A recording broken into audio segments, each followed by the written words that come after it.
trading day today, positive results.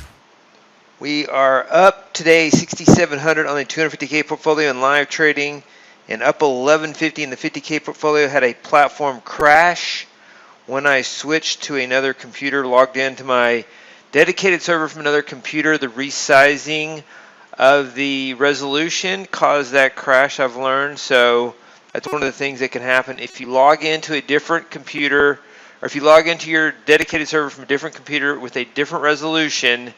It can cause TradeStation to crash. It's a TradeStation bug. So it threw us off a little bit, had some slightly different results, but we are still ahead of the hypotheticals during this drawdown cycle. The drawdown is about $1,000 better than the hypothetical drawdown because of another crash we had that did better. And so up on the day, and minus 25.70 on the week, cutting our losses on the week as we roll into Friday. So overall, the equity curve was pretty smooth and up most of the day. And we're going into Friday. We're trading for two good trading days in a row. We haven't had two good trading days in a row like this, but I think the market is set up to do that. We'll see. And so we're up on the month and up on the quarter, up on the year. Let's look at the market and the trades on the day. So the VIX continues to remain in the 13 handle down here. And you can see we had the market just chopped around at the open, and our opening chop strategies caught some of those on the S&P.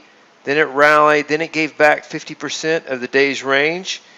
I've seen some more Fibonacci retracements lately, and we were in a time period where seemed to be 110% retracements, and so we might sometimes when you get low volatility, you get Fibonacci type retracements, but not a strong follow through. So oftentimes when you see a classical retracement, then you get, you can get in. That's a 50% retracement, not a 61.8.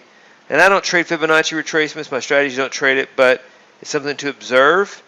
And so no follow through, breaking out to the upside. We've talked about this pattern here.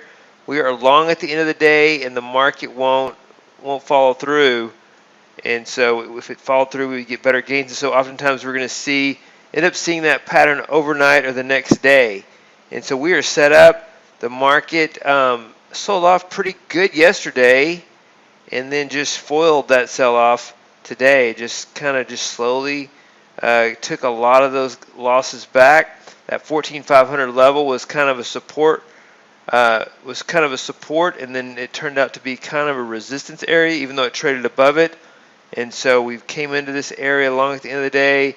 Him and Hod here could see a gap up continuation on a Friday. So I think the market's set up to potentially try to take out new highs in the Nasdaq. And so not very far away, a couple 100 points away, 150. It's an easy move for the Nasdaq. And so looking forward to tomorrow's trade. Maybe we'll get two good trading days in a row of significant gains. Let's look at the trades on the day. The Nasdaq only had three strategies that traded, 3 for 3. Tick reversal up on the day.